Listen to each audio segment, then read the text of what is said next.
Purposes, I don't know what I'm here to do. And it's like, well, what do you like doing? What's the thing that, when you think about it, puts the biggest smile on your face when you see yourself doing that?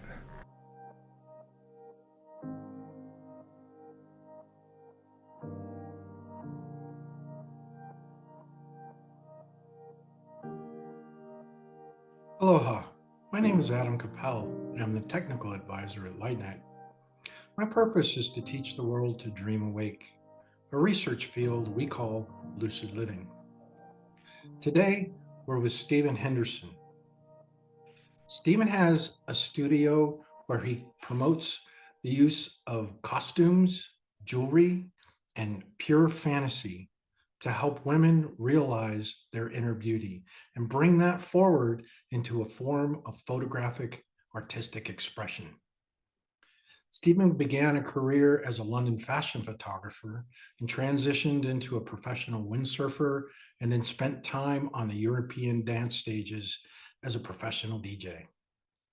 Through an accident, trying to set a world windsurfing speed record, Stephen was injured, and that injury left him in a wheelchair. He then went around the world discovering new and fantastical ways of curing himself, and he was able to walk again. My purpose is to help people, especially women, tune in and find and connect with their inner beauty and express it in most beautiful and wondrous ways. How do I do it? Well, it's a process, total process of using all my life experiences from early on, 25 years of fashion and beauty photographer in London, working mainly with women, and then long journey, and we're filling the gaps, but then sort of actually through my own journey of self-discovery, becoming an empowerment coach, a workshop facilitator, also being an artist and a creative. And it's honoring all those experiences and gifts, bringing it all together and creating what is a very magical and very empowering experience for many, many people. Well, that's the outside. It's called Awaken the Goddess Within. So the within is the beauty. Everybody is beautiful, regardless of their skin suits. Everybody has beauty within themselves. So what I'm offering is a space where people can come and really work through the psychological aspects of not accepting themselves because of mainly outside conditioning of the whole world and experience telling you should be like this, you should look like this, you should do this and be a certain shape, a certain size, which is so disempowering for so many people. So it's so we work through those issues to actually tap into that inner beauty within. And once we've done that, then having the most amazing wardrobe here, which is getting ridiculous because it's overtaking, but I have become addicted to buying women's clothing. But it's actually giving people the opportunity to express their inner goddess, whether it be the Cinderella ball gowns or whether it be the more shamanic witchy poo stuff. It's there's everything here, including 100 wigs, 300 dresses. And depth. And then it's not just putting on the clothes, it's like then making art. It's turning it into actually work of art with post-production, which is not Photoshop, it's not AI. It's just using my artistic talents. And, sort of we don't, just as I say, put a dress on someone. We build a set. We use accessories. People make their own headdresses. They express it. It's like going to a fun workshop, a goddess workshop, where you can make your own outfit and then be photographed in the most beautiful ways. That was a long time. Took a long time to honor it, and through my own personal journey, which was from being very successful in the fashion industry and then having a windsurfing accident that took me off on a different direction completely. I was 8 months in a wheelchair with my leg elevated. I had 6 corrective operations over an 8-year period, and the whole time I was on opiates, which sent me completely psychotic. And then I was sent to the psychiatrist, who decided to give me other drugs, including Prozac, which completely fried my brain. and I was in a completely alternative reality to everybody. My wife, my family, my friends, completely out there in a hell which I had created for myself. Suicidal. At that point, I burnt everything. I got rid of all my possessions. I didn't want any trace in the place. I burnt all my photography. I burnt all the music. I was a music producer. I burnt all my music and got rid of everything. Didn't obviously commit suicide because I'm still sitting here talking to you. And then a little spark within myself sort of lit up. And then some crazy magic and synchronicities appeared on my journey, which led me to find a holistic healer who actually became a godsend for me, because he became my guide and helped me wean myself off of all the drugs and medication, which was a very long process. Because, as I say, I was in such a crazy hell. It was insane. But bless him, Ross, he really helped me. Then he took me to the Amazon. This is early days of people working with plant spirit medicine before it became what it is today, which sadly is not people respecting the medicine as I think they should. It wasn't only about working with ayahuasca. We actually worked with all the healing plants, especially in my case of helping. And we actually prepared 3 months before I went to the Amazon. And then I was there for a month, and we were there for 2 weeks, even before we were introduced to the individual parts of ayahuasca. And then we had 13 consecutive nights of ceremony, which blew my mind. And that got me into holistic medicine, alternative medicine, shamanism, mysticism. So I went back to the UK and got rid of my house. Sadly went through a divorce at that time. And started traveling around the world, studying with different cultures. And that took me through the South Americas again, up through Mexico, into North America. And it was all very magical and pretty amazing experiences, partially because I was still partially psychotic, which gave an interesting take on life and reality. And settled here in Sedona and have been here for many years, and that's where I started coaching people, because I'd made that journey from actually losing the plot completely to be able to operate in consensus reality once again. And from that place, it's a very strong place to be able to help other people, because you understand, you've been there. It's not something you've read in a book, you become an expert. It's like I had that personal experience. And so I was coaching and doing workshops and facilitating retreats, creating photographic art, but I had not been photographing people. And it was about 4 years ago, just before COVID, went back to the UK, stayed with my sister, and she said, I have a box of yours in the closet. And I had no idea what it was, and I opened it up, and it was some of my old-fashioned beauty pictures, including very early pictures I took of Kate Moss when she was 17 years old. I thought all this stuff had gone, and it was all on transparency. I then shipped it back over here to the States and went through the process of digitalizing some of it to, just to keep it. And at that point, it's thinking, oh my God, I've been ignoring such a big part of my life for such a long time. And it's a realization of it's because of all the trauma that was still associated with that time for me, through the accident, sort of going through the whole psychosis. And so I'd been completely ignoring that part of my life. So that got me thinking I should be, doing something with this. I'm very good at it. That's why I had international advertising campaigns with Esprit and, top end clients. And in Sedona, photographing people, yes, I can do portraits, but let's have some fun with this.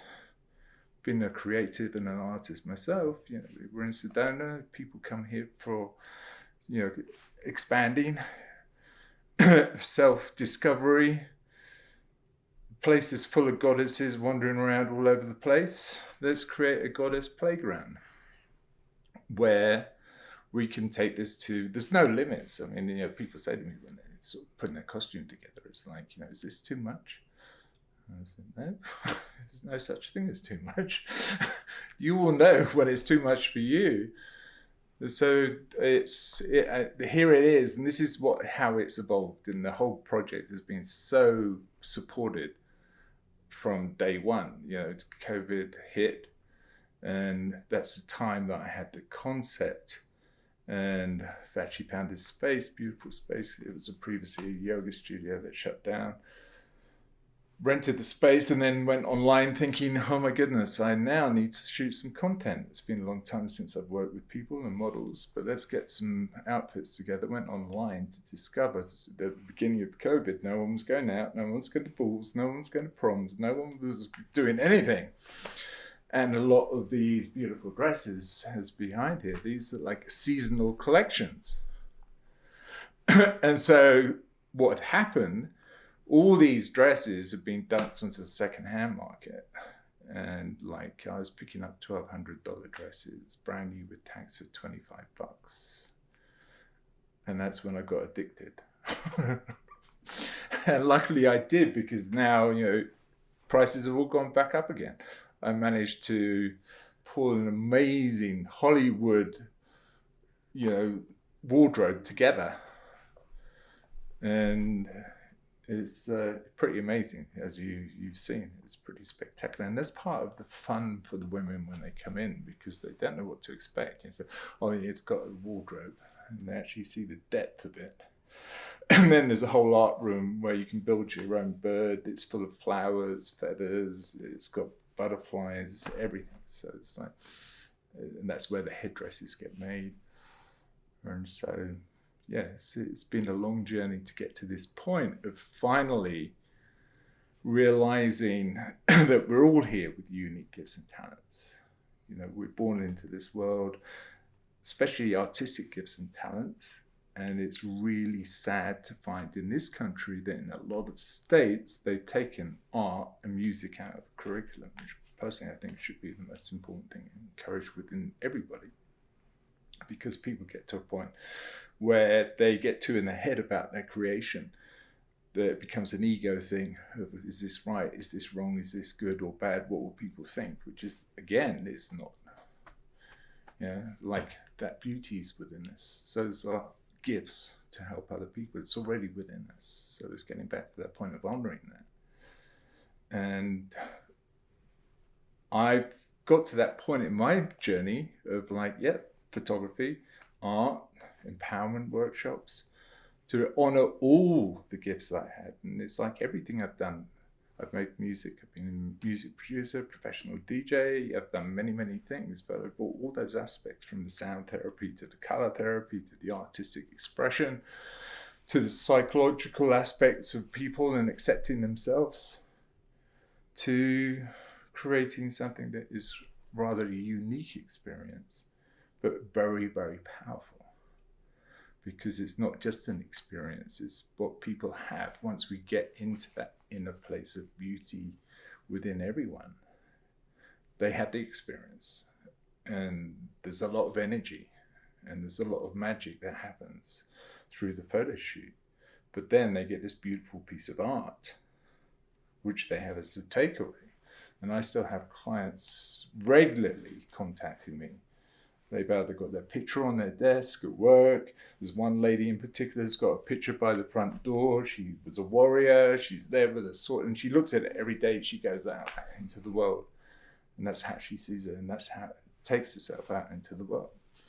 So it's really beautiful to be able to offer something that is long-lasting and effective for people. Lots of people come to Sedona for experiences, and they have great experiences, but they go home. 2 days later, they're back into their routine and no changes. But I've got something here that I can give to them as a gift for prosperity. We all change very quickly as well, physically. What we look like changes. And it's amazing. That's where the magic comes in, because as the dresses need someone wearing them to bring the dress alive, or the outfit has the same effect, it brings the person who's wearing that dress alive. And then within the shoot, it's like, I just get amazed sometimes that you look in the person, it's like, you're the same person.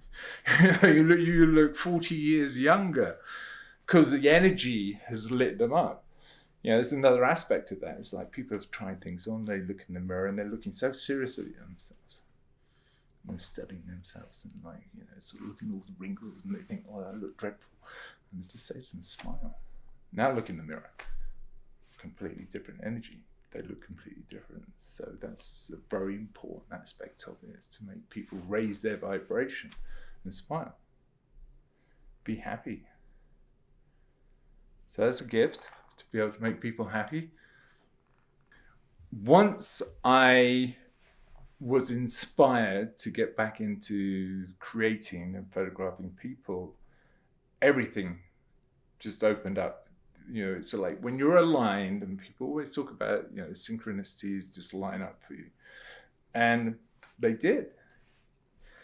And yes, I think in this climate that we're in, compared with many, because I've done many things and they came very simple, easily, you know, simply, it's like in the flow. I think in this climate it's a bit more difficult, whether it's because I'm getting older or just, you know, things are always changing. But, you know, it's really is, you have to apply yourselves. Really, sometimes you really have to motivate yourself to, like, okay, and that's, but when you have a passion for something, that is not a problem. You know, what I found and what I'm doing now, I wish to do until I drop dead. There's no retirement plan or vision of that. It's like, no, this is what I want to do. If someone gave me $10 billion, I would be buying a fairy tale castle and doing the same thing, because I love it, because it is honoring all those gifts again and all those aspects of self. And so definitely it's having a passion, following that passion, being passionate about whatever it is you want to do. It's like, as Joseph Campbell said, follow your bliss. I've adapted that and sort of is follow your blisters. Because what you really do have to apply yourself. You've got to be 100% on it. If you're not 100% on it, then you're opening the doorway for self-sabotage, self-doubt, disbelief. Believe and apply yourself. And it's like life, anything's possible. It's like, and that's from being psychotic and realizing it was my mind that created that hell for myself. So if you're capable of creating a hell for yourself, especially when you're suppressed by prescribed medication, which so many people are, what's the other side of this? Let's create a heaven. Not only for oneself, but heaven on earth for everybody. You know, it's like in this if we all create our bubbles and sort of have that ripple effect of that going out through the world, whatever's going on out there can be changed. We're here to make the change. Follow the bliss, follow the passions, honor the gifts, and create your own magic. And also realizing we're here not only with unique artistic gifts and talents, but we're also here with unique gifts to help and support one another. Put the two together. Personally, I think that's what we're all here for. Yeah, I mean, every day is nice to wake up, and like a lot of us that are out there helping people and being in service, it's nice to think that if we can help one person or make one person smile a day or inspire one person a day, especially to express their creativity in whatever way it is and get in touch with their passion, that's beautiful. Being able to do that, you know, and you're saying about there's a very small percentage of people actually do it, and that's just sadly based on conditioning, you know, with the way we're brought up in society, of like the idea is we get a job, you know, we do our job and then we retire, and you know, it's like that's outdated now. You know, you look at these poor people that retire, and a lot of them just get bored and they get old. You know, if you're doing something you're really passionate about, you want to do it. You know, if you're not doing that, you're doing something else. And what is that? Is that a distraction? Is that really, you know, sort of serving you, especially if you're conscious and aware and you want to evolve? We're given this beautiful opportunity of this life experience to evolve. And it's like, okay, how far can I push this? How far can you take this? And I think, you know, a big part of it is by expressing your gifts, your creativity. We're here to create. What does that look like for every individual? You know, it's within us, and sometimes it's so deep down and hidden. It takes someone to come along and give you a big kick up the backside and encourage you to get to that place of expressing it. If people are searching for their purpose, it's like, you know, the people spend a lot of money looking outside of themselves for the answers. It's like going to this psychic or, you know, doing this, and all of that's great. But you have to be very careful, because I've come across a lot of people that have completely gone off path based on someone else's perception of their reality. And that's where it's not so good. This, again, everything's within us already. So when people come to me and say, I don't know what my purpose is, I don't know what I'm here to do. And it's like, well, what do you like doing? What's the thing that, when you think about it, puts the biggest smile on your face when you see yourself doing that? That's your purpose. If you have to question it, it's not your purpose. So it's finding ways, yes, meditation, yeah, it's vibration.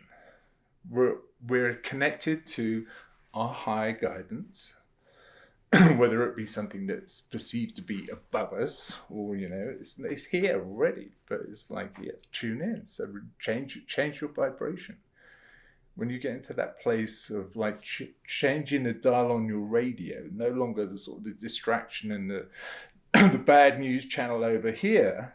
Let's go on to the happy channel, put some good music on. Let's, you know, do some physical exercise, some yoga, go out in nature, get into that high vibe, then tune in. Think, okay, what do I want to do today? How can I express myself today? It's like that beautiful stories of a lot of indigenous cultures where they sort of, especially the plains people with their teepees, would always face to the east because they honor the sun as it rises every day. And they see each day as a brand new canvas of infinite possibilities. Yesterday's canvas might be a mess. It's like, oh my God, it's like, what happened? More distractions, get rid of that, throw it away. Today, we're blessed with a blank canvas. And that's where we do our daily ritual of like, okay, focus intention. What is it I would like to achieve today? With that focused intentions, set those intentions for the day. And then at the end of the day, you can have a look at your canvas and you can tune in again and say to yourself, did I actually do the best today? What's my picture looking like? It's like, oh shoot, I got distracted again. It's like, it's a bloody mess. That's a wasted opportunity. You know, that's a wasted moment that's never going to come back again.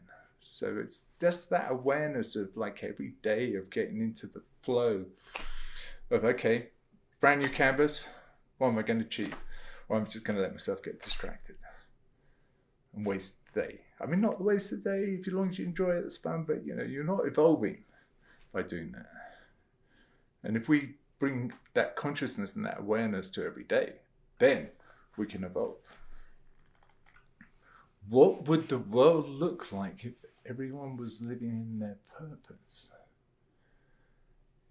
I think, you know, people talk about the multiverse. And the multiverse, I think we're already in it. And again, this is part of my experience of being psychotic. You know, if you're not tuning in to the news or, you know, sort of the controlled consensus reality, you know, I think this is where the artist has the freedom to create their own reality in a sense. You know, we have that choice. It's like, so yes, if you've got like-minded people with the same vision, you can create a heaven for yourself.